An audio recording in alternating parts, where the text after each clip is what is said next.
एक समय की बात है जब लंका दहन के बाद हनुमान जी श्री राम के पास लौट रहे थे। वो समुद्र पार करके आकाश में उड़ रहे थे। तभी उन्हें एक बहुत ही रहस्यमयी आवाज सुनाई दी। आवाज कह रही थी, पवन पुत्र, रुक जाओ, तुम्हारा मार्ग अभी यहीं समाप्त होता है।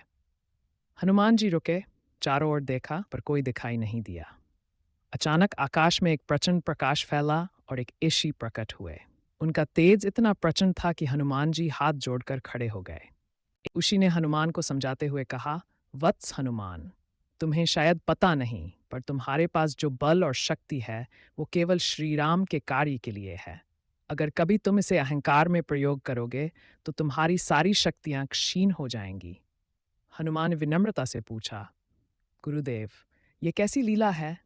भगवान ने मुझे इतना सामर्थ्य दिया है, फिर भी क्या मैं उसे कहीं भी प्रयोग नहीं कर सकता? मुस्कुराते हुए ऋषि ने उत्तर दिया, तुम्हें एक रहस्य बताता हूँ। जब समय आएगा, एक दिन तुम अपना सारा बल खो दोगे, लेकिन उसी समय तुमसे भी बड़ा चमत्कार होगा। तब तुम्हारे भीतर छिपी हुई अखंड भक्ति जाग उठेगी। गुरुदेव, ये जंगल कितना सुंदर और शांत है। यहाँ आकर मुझे एक अनोखी शांति का अनुभव होता है, हनुमान ने प्रशंसा करते हुए कहा। प्रकृति में ही ईश्वर का वास है हनुमान।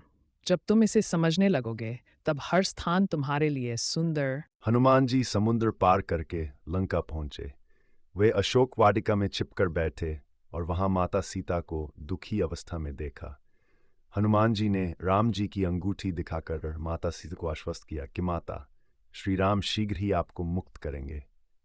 इसके बाद हनुमान जी ने तय किया कि अब रावण को अपनी शक्ति का एहसास कराना होगा।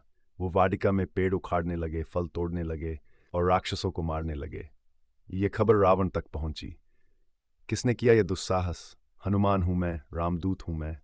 हे महाराज, ये केवल आरंभ है। राम और उनकी सेना जल्द ही यहां आने वाली है। राम के संदेशा लाया हूं, शांति से सुन लो।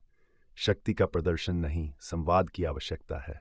राजा रावण, आपकी भलाई इसी में है कि राम का संदेश समझें और उनकी पत्नी को लौटा दें। देखते हैं वानर।